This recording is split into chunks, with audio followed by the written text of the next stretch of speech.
Dizvenyu. Tofara makadizvenyu. Tinofara. Nhasi takushanyireyo kuzora nhasi. Toda kuti tinzwisise about basa renyu nenharaunda yenyu uye nemaproducts amuno-offer. Okay.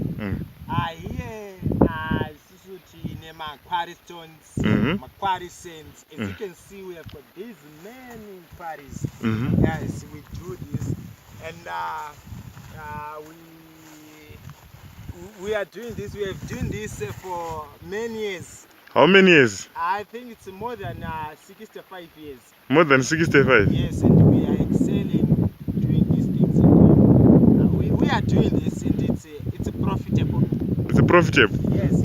Yeah. You can see it. We are supplying all over the world.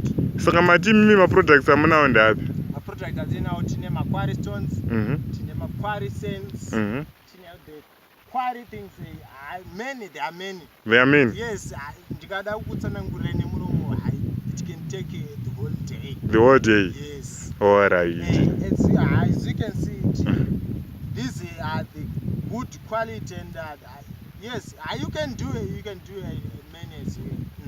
Tokunoita zvakawanda nawo handiti? Munokwanisa kuita zvakawanda. Munogona kuvaka dzimba, munogona kuvaka nzira, especially road dzenyu dzedzi.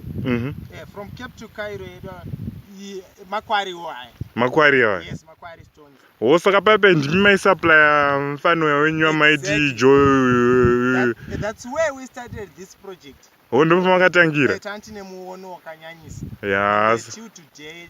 Muchiri kungoita chete?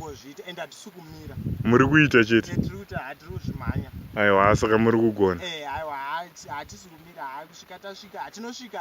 Hatiri kuzviona. Mugona kutovaka dzimba, kutovaka, munovaka, kana kutovaka nyika. Kana kutovaka nyika? Munovaka. Tiri kuzviona. Tinokutendai wakuru. Aiwa, nemo munotendwa. Aiwa, tinotenda.